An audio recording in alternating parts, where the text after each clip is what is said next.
여러분, 하나님은 우리를 사랑하십니다. 마음에 안 드십니까? 하나님은 우리를 사랑하십니다.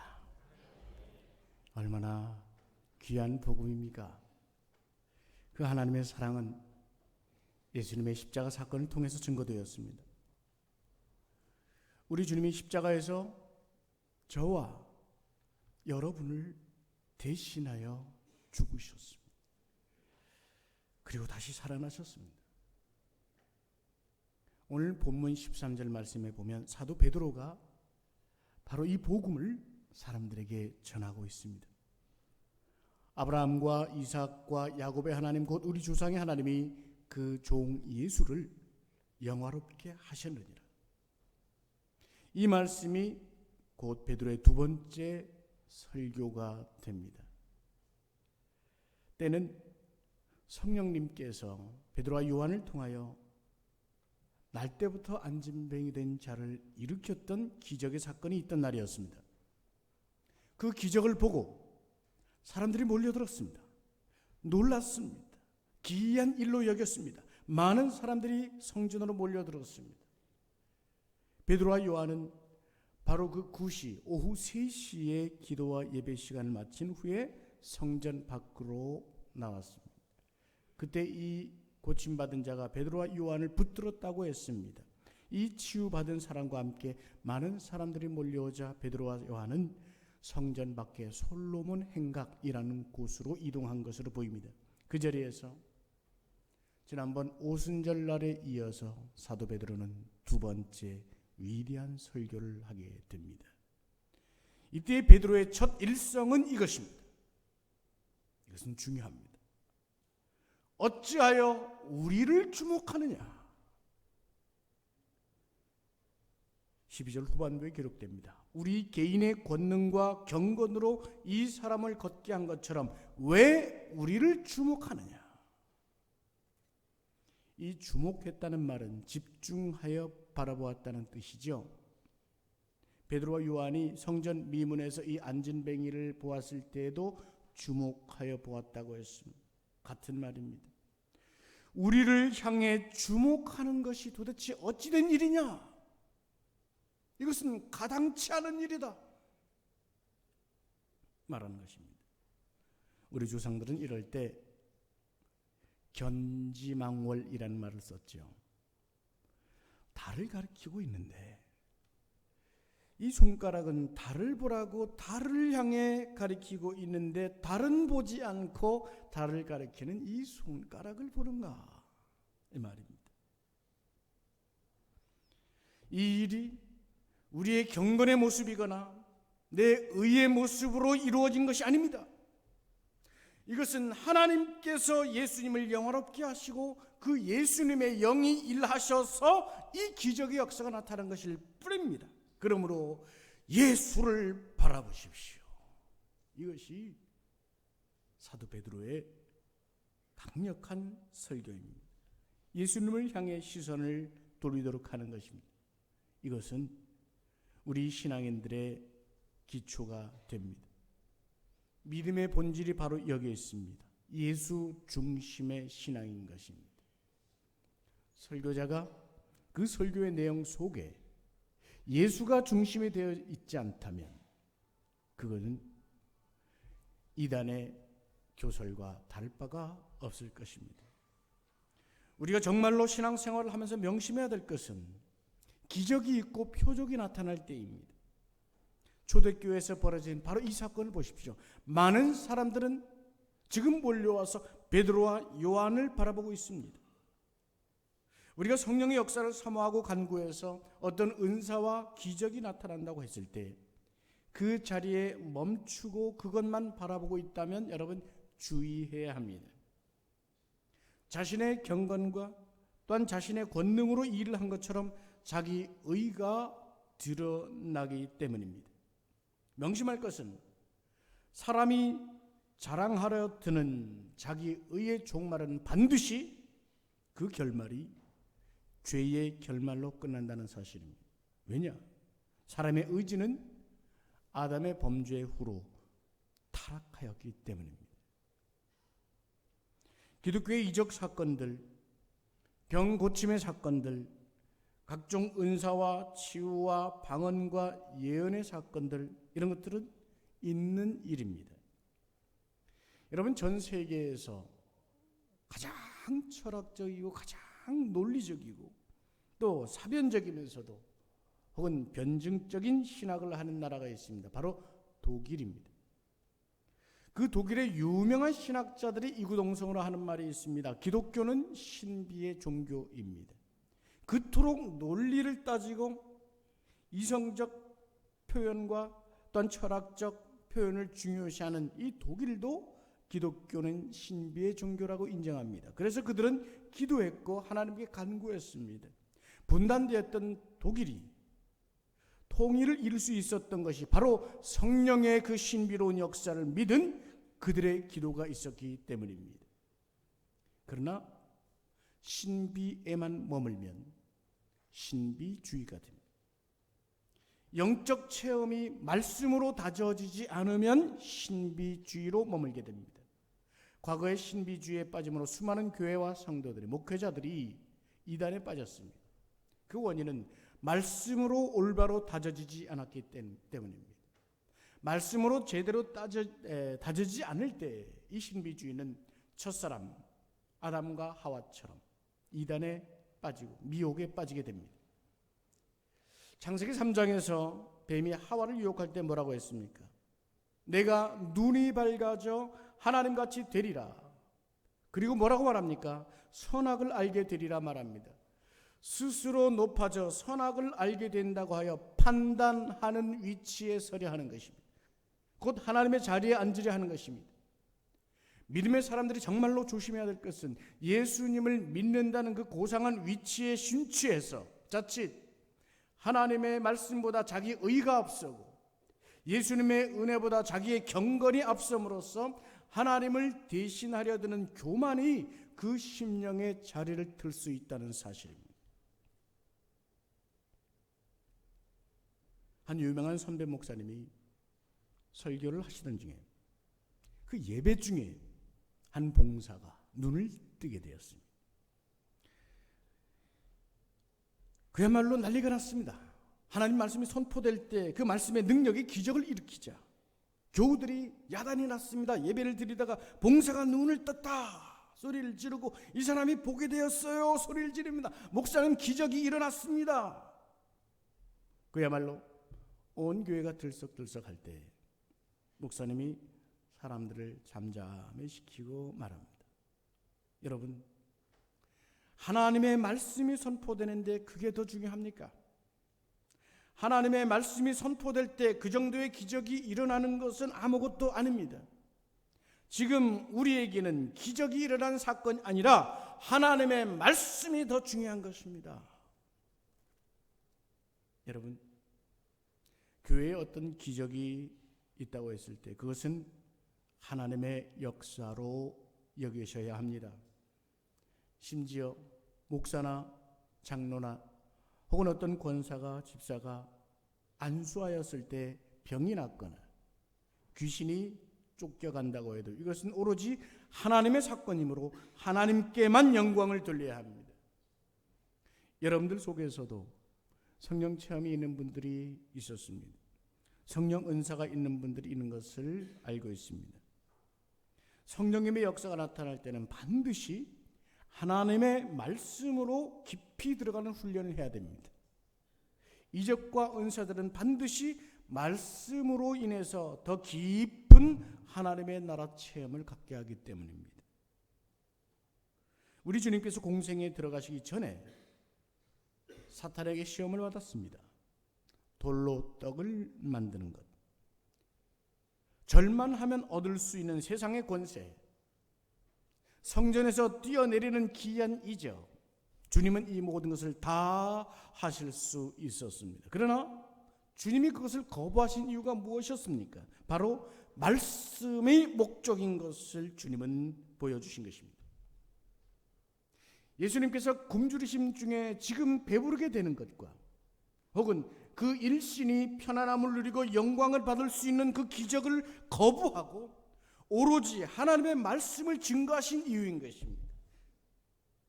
신명기서 8장 3절을 인용합니다. 사람이 떡으로만 살 것이 아니요 하나님의 입으로 나오는 모든 말씀으로 살 것이라.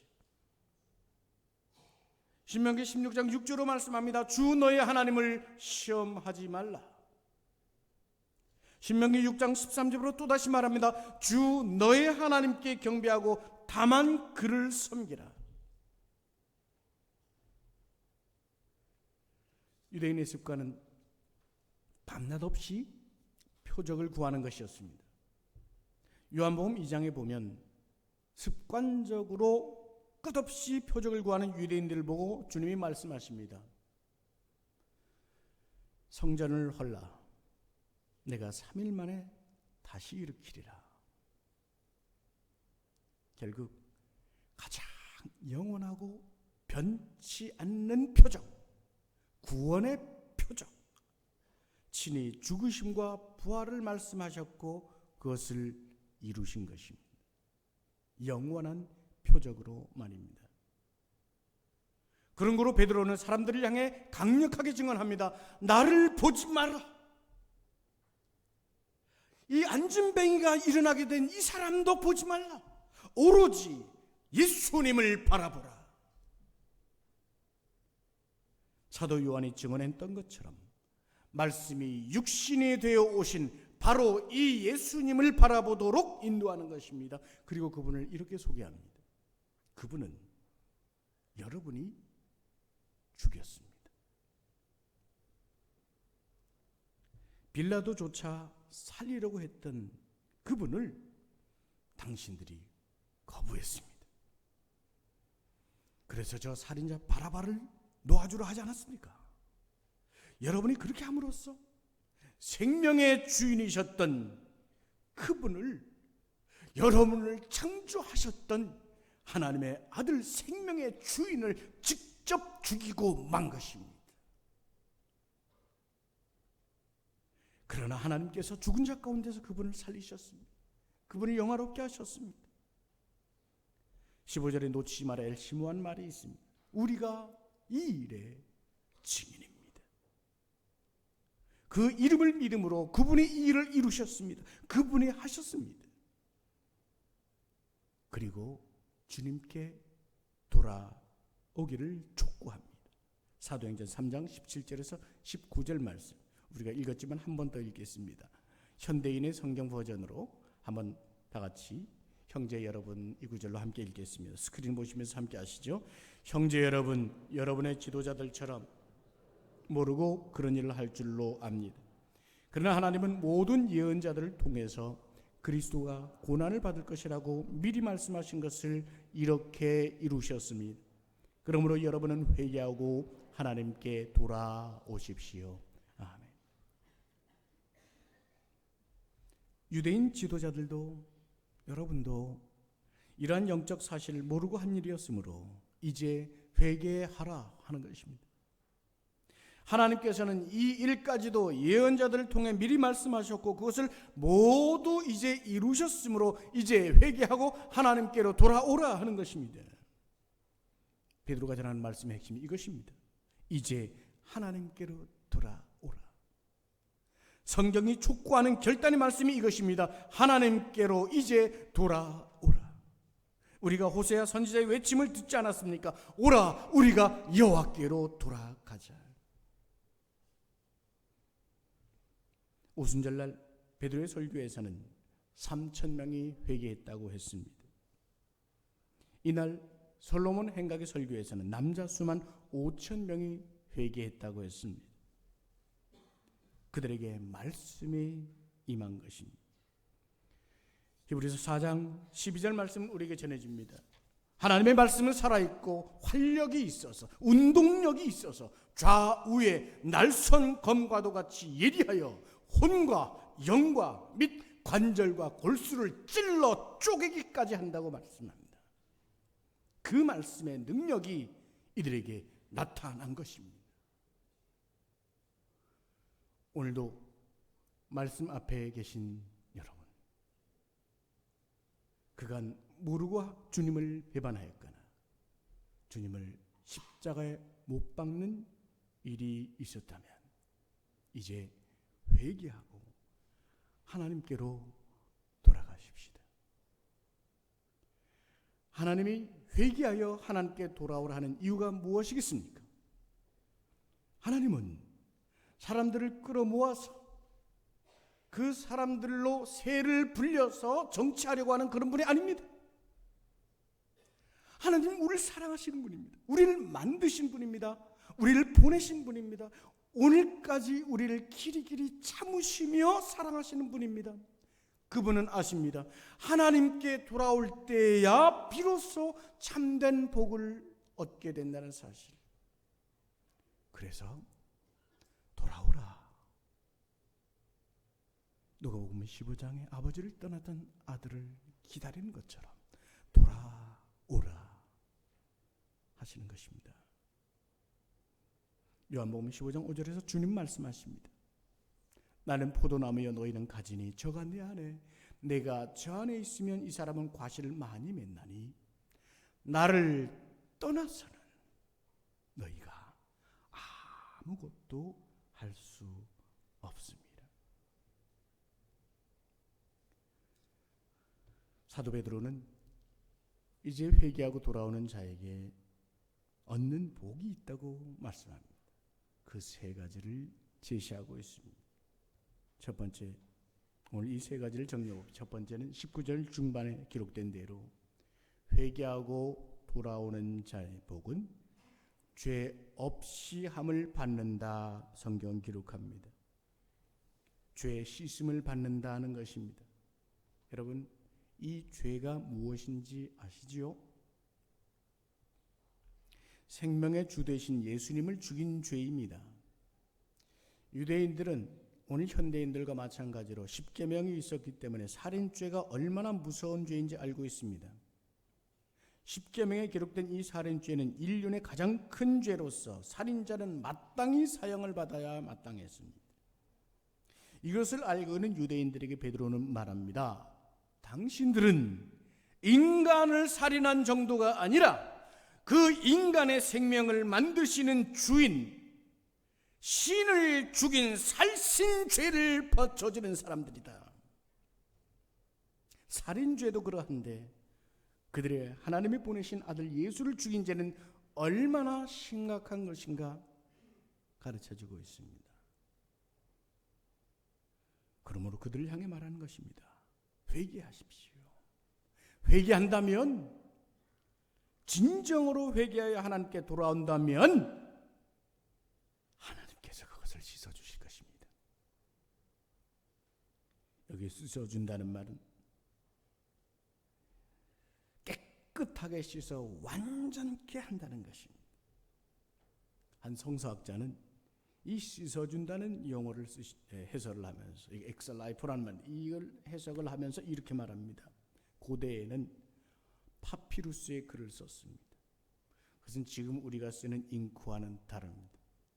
우리가 쓰는 잉크는 스며들고 또 종이면을 부식시키면서 그 안에 글이 새겨지게 되어 있는데, 고대의 물감은 글을 쓰지만 그것을 지울 때는 젖은 헝겊으로 스펀지로 싹 닦으면 깨끗하게 닦인다는 것입니다.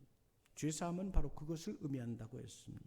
회개하면, 진심으로 하나님 앞에 고백하며 정말로 회개하면, 자기의 죄를 자백하고 회개의 고백을 한다면, 첫 번째, 도저히 돌이킬 수 없는 그 죄가 깨끗이 씻어진다는 것입니다. 이사야서 43장 25절에서 하나님이 이사야의 예언을 통해서 말씀하셨습니다. 나 곧 나를 위하여 내 허물을 도말하는 자니, 나 곧 나는 나를 위하여 내 허물을 도말하는 자니 내 죄를 기억하지 아니하리라. 예수 그리스도를 통하여 이 예언의 말씀을 성취하셨습니다. 그분의 은혜로 인해서 회개하는 자에게는 죄의 흔적이 하나님의 기억 속에서 사라지는 사함의 은혜를 이루신 것입니다. 여러분, 오늘 우리는 주께로 참된 회개를 통해서 진심으로 하나님께 정직히 회개하는 그 회개를 통해서 다시는 하나님의 기억 속에서 그 죄가 기억되지 않는 그 복을 누리실 수 있기를 주님의 이름으로 축원합니다. 두 번째 복은 새롭게 되는 날이 주 앞으로부터 이를 것이라고 말씀합니다. 19절 중반에 기록되어 있는 이 말은 조금 모호합니다마는 새롭게 되는 날이 주 앞으로부터 이를 것이라. 새롭게 된다는 말은 위안과 휴식, 원기 회복하는 것, 이런 걸 말합니다. 과거 개역 성경에서는 새롭게 되는 날이란 말을 육회하게 되는 날이라고 말했죠. 주님 안에서의 평화입니다.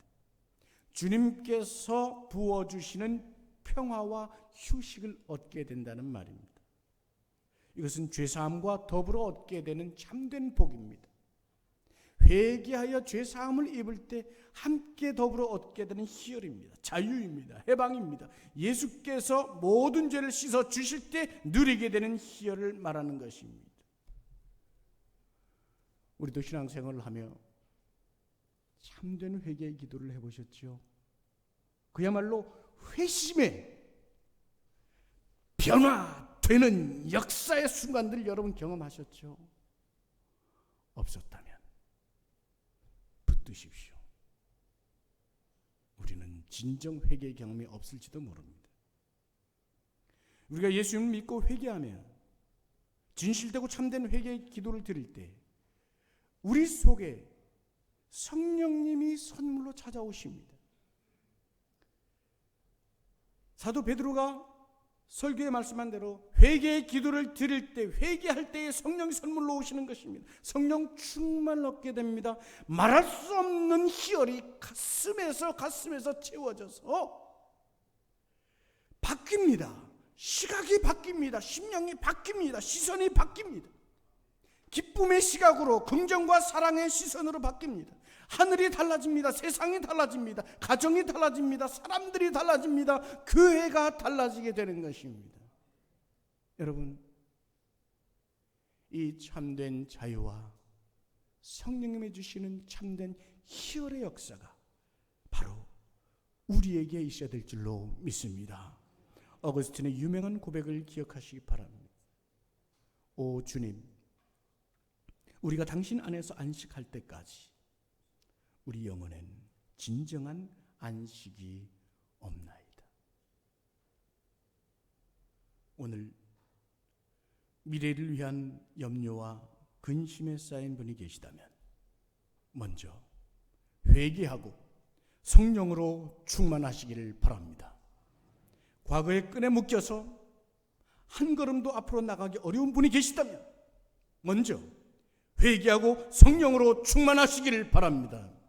질병이나 주님이 원하시지 않는 습관에 묶여 영혼의 고통을 받고 계신 분이 있다면 먼저 회개하시고 성령으로 충만하시길 바랍니다. 거기에 참된 자유가 있고 성령님의 역사가 있습니다. 바로 거기에서 하나님께서 일하시는 역사가 일어납니다. 그 속에서 기적이 일어납니다. 하나님께서 쓰시는, 그 인생을 쓰시는 증인의 삶이 되는 것입니다. 오늘 우리는 참된 회개를 통하여 하나님께서 죄 사함을 주시고 더불어 하나님께서 주시는 참된 평화, 말할 수 없는 성령의 희열, 그것으로 인하여 여러분이 진정 행복한 인생이 될 수 있기를 주님의 이름으로 축원합니다. 마지막 세 번째, 예수 그리스도께서 오심을 받는 복입니다. 씻어주심의 복과 참된 기쁨의 복과 예수 그리스도께서 오시는 복, 20절 중반에 보면 너희를 위하여 예정하신 그리스도 곧 예수를 보내심을 받는다라고 했습니다. 요한계시록 21장 5절에는 이런 말씀이 기록됩니다. 우리 다 같이 한번 읽어보시겠습니다. 함께 하실까요? 보좌에 앉으시니가 가라사대 보라 내가 만물을 새롭게 하노라 하시고 또 가라사대 이 말은 신실하고 참되니 기록하라 하시고. 아멘. 우리 주님께서 모든 만물들의 탄식과 죽음으로 가는 이 역사를 깨끗하게 하시는 날이 있다는 말씀입니다. 만물을 새롭게 하시는 그 날이 있다는 말입니다.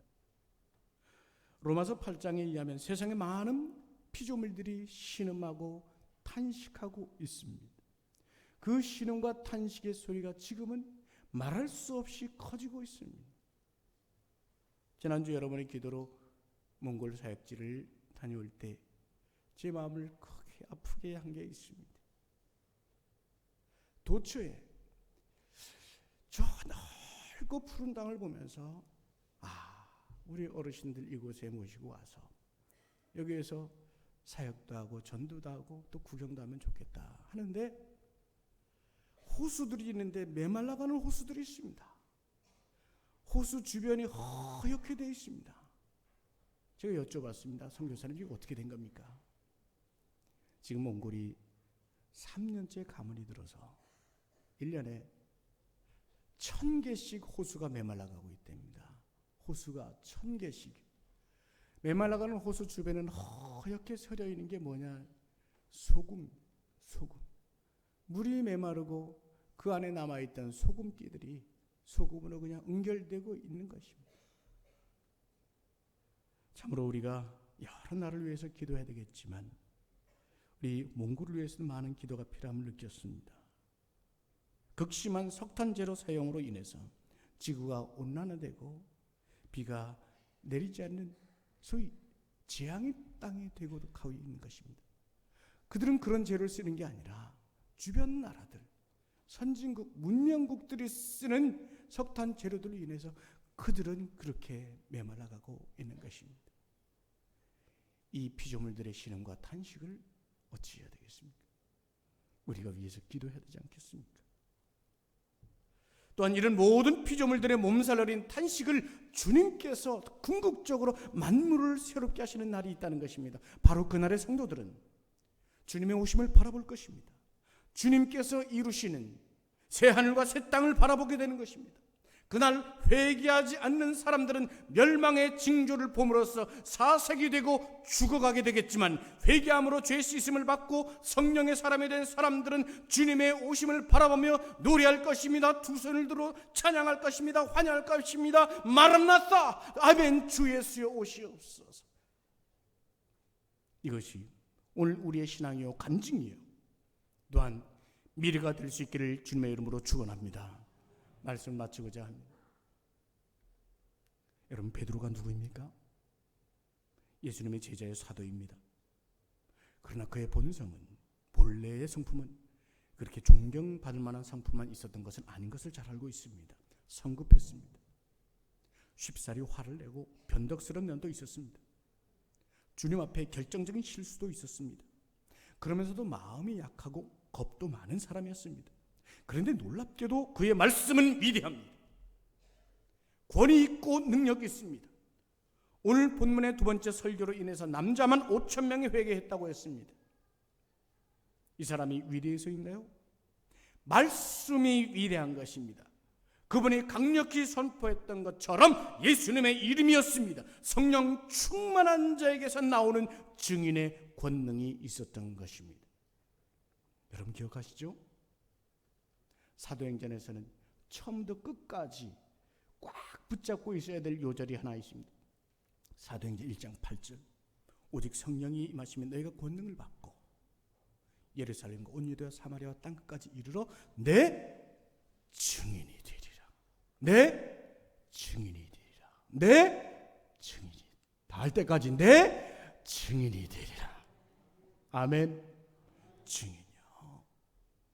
오늘 이 예배의 자리에 함께한 분들은 베드로의 선포대로 회개하여 주의 사함을 받고 참된 평강을 누리며 영생을 향해 초대하시는 주님을 만나는 복을 누리고 있습니다. 그리고 또한 모두 한 사람도 빠짐없이 누려야 될 것입니다. 바로 그 자들에게는, 그 예배자들에게는 아브라함으로부터 언약된 그 참된 복이 흘러내리고 있습니다. 그 바라크, 그 복을 누리시면서 여러분 살아가십시오. 오늘 이루어주신 그 복 말입니다. 그러므로 세상에서도 여러분 돈의 물질에 지지 마십시오. 권력이나 약한 것에 기죽지 마시고 복을 누리는 사람으로서 가슴 펴고 살아가시기를 주님의 이름으로 축원합니다. 그리고 우리가 놓치지 말고 기억해야 될 성경 구절이 있습니다. 땅 끝까지 이르는 증인. 우리가 사랑하는 찬송가 442장 있지 않습니까? 그 3절이 이렇지 않습니까? 밤 깊도록 동산 안에 주와 함께 있으려 하나. 괴로운 세상에 할 일 많아서 날 가라 명하신다. 성도의 위치는 그 복을 받고 머무는 것이 아니라고 했습니다. 하나님께서는 아브라함을 복 주시며 혼자 잘 먹고 잘 살라고 말하신 적이 없습니다. 내가 복이 되고 만민이 너로 인해 복을 받게 될 것이라 말씀하였습니다. 마태복음 28장 18절에서 20절의 주님의 명령을 우리 다시 한번 되새겨 읽으십시다. 함께 읽겠습니다. 예수께서 나와 일러 가라사대 하늘과 땅의 모든 권세를 내게 주셨으니 그러므로 너희는 가서 모든 족속으로 제자를 삼아 아버지와 아들과 성령의 이름으로 세례를 주고 내가 내게 분부한 모든 것을 가르쳐 지키게 하라. 볼지어다 내가 세상 끝날까지 너희와 항상 함께 있으리라 하시니라. 아멘. 베드로가 성령님의 역사로 증인이 되었듯이 우리가 주님의 증인이 되는 것입니다. 성령의 권능을 받을 때 증인이 된다고 했습니다. 성령의 권능이 임하여 그 사람을 쓰실 때 베드로처럼 증인이 되는 것입니다. 그 사람이 성령의 권능을 입어 증인이 되면 그 입에서 나오는 말이 증언이 됩니다. 성령의 충만한 그 증인의 입술에서 나오는 그 증언이 나올 때 그 삶에서는 증거가 나오게 됩니다. 사랑하는 성도 여러분, 어떻습니까? 우리가 오늘 이름 석자 가지고 살아가는 이 인생, 아니 하나님께서 너라면 그렇게 살아주겠지 믿고 믿음을 은혜로 주신 이 인생, 그 인생 이 한 몸 배불리다 말겠습니까? 내 가족, 내 집안 배불리다가 말겠습니까? 우리가 그리스도의 보혈 은혜로 과거의 죄인 사슬에 끊어지고 그리스도의 계보에 속한 인생 되었음으로 인해서 이제 성령의 증인으로 살아야 할 줄로 믿습니다. 오늘 우리가 사는 이 세대에서 바로 그런 증언들을 마음껏 전해주며 사는 인생으로 살고 우리 믿음의 후세들에게는 그 증거들을 풍성히 남기는 멋진 인생이 되어야 될 줄로 믿습니다. 오늘 결단하여 그 인생을 살아내는 저와 여러분 위에 성령께서 진리의 영을 충만히 부어주시고 이런 증인됨과 증언과 증거들을 통해 하나님께서 여러분을 칭찬하시고 영광 받으시며 여러분의 호흡을 보시며 웃고 춤추실 줄로 믿습니다. 기도하십시다. 이제 기도하실 때 여러분 은혜를 구하는 기도를 함께 드리기를 소망합니다. 오늘도 기도문을 함께 여러분과 읽으면서 우리의 기도의 마음을 이렇게 다졌으면 좋겠습니다. 다 같이 한번 기도문을 읽도록 하겠습니다. 함께 합시다. 사랑하는 주님, 저희 속에 언제나 말씀이 권능으로 임하심을 감사합니다. 살아계신 성령님, 오늘도 충만하여 주시고 권능으로 임하여 주시옵소서. 제 영혼이 참으로 회개하여 씻음을 얻게 하여 주시고 주님이 부으시는 참된 평안을 누리게 하여 주시옵소서. 주님께서 다시 오심을 기다리며 마라나타의 찬미로 주님을 맞을 수 있게 하여 주시옵소서. 이 땅에 남은 생이 얼마인지 알 수 없습니다. 오로지 주님이 부르시는 그날에 이르도록 성령님이 새롭게 하시고 성령님이 쓰시는 증인이 되게 하옵소서. 오늘 우리의 삶의 자리에서 주님 이름이 증언되게 하시고 내일 우리의 후손들에게 성령의 증거들을 남겨놓는 인생이 되게 하여 주시옵소서. 오늘도 내일도 성령님 충만하여 주시옵소서. 아멘. 이 시간 잠시 기도하겠습니다. 큰 소리로 기도하지 않아도 좋습니다. 그러나 진실되고 간절한 마음으로 기도하십시다. 이 기도말을 다시 한번 읽으셔도 좋습니다. 이 기도의 내용을 우리가 품고 함께 잠시 기도하시겠습니다. 기도합시다. 사랑하는 주님, 은혜를 구합니다. 오늘도 말씀으로 권능으로 임하여 주심을 감사드리며 살아계신 성령께서 오늘도 우리에게 충만하여 주시옵소서. 권능으로 임하여 주시옵소서. 참으로 회개하여 씻으며 내렵게 하여 주시옵고 성령의 열매를 통하여 참된 기쁨과 희열이 우리 속에 채워지게 하여 주시옵소서. 참된 회개의 체험이 있게 하여 주시고 참된 평안의 체험이 있게 하여 주시옵소서. 주님께서 다시 오심을 기다리며 마라나타의 신앙으로 주님을 맞이할 수 있게 하여 주시옵소서. 그 복을 우리가 누리며 이 땅을 살아갈 때 주님이 증인되게 하옵소서. 성령의 쓰시는 증언들이 나타나게 하옵소서. 성령의 증거들이 우리의 인생, 우리의 후손들의 남길까지 주여 충만하여 주시옵소서. 충만하여 주시옵소서. 충만하여 주시옵소서. 은총으로 함께 하소서.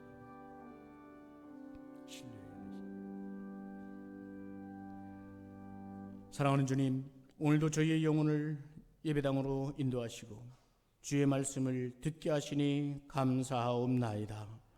비 내리는 오늘 이 우중을 뚫고 주님께 나옴은 하나님을 사랑하기 때문입니다. 우리를 사랑하시는 하나님, 우리 성도들의 이 사랑을 기쁘게 받아주시고 이 영혼들을 향하여 기뻐 웃으시며 춤추는 역사를 이루어 주시옵소서. 주님을 사랑하는 이 영혼들을 위해 성령을 부어주시고 성령으로 오늘도 충만하게 하여 주시옵소서. 권능을 부어주시고 말씀의 역사가 심령 속에 나타나게 하셔서 세상을 이기게 하시고 가슴 펴고 당당하게 살아가게 하시고 예수의 빛을 드러내는 인생들 되게 하여 주시옵소서. 저희의 간절한 기도처럼 세상의 혈통을 뛰어넘는 성령의 증인이 되게 하여 주시옵소서. 시대의 욕망을 뛰어넘는 성령의 증언이 저희에게 있게 하여 주시옵소서. 2017년 이 여름을 사는 우리의 인생에 남긴 증거들이 우리 사랑하는 가족, 우리 자녀, 우리 믿음의 후손들에게 성령님의 증거들로 남게 하여 주시옵소서. 예수님의 이름으로 기도하옵나이다. 아멘.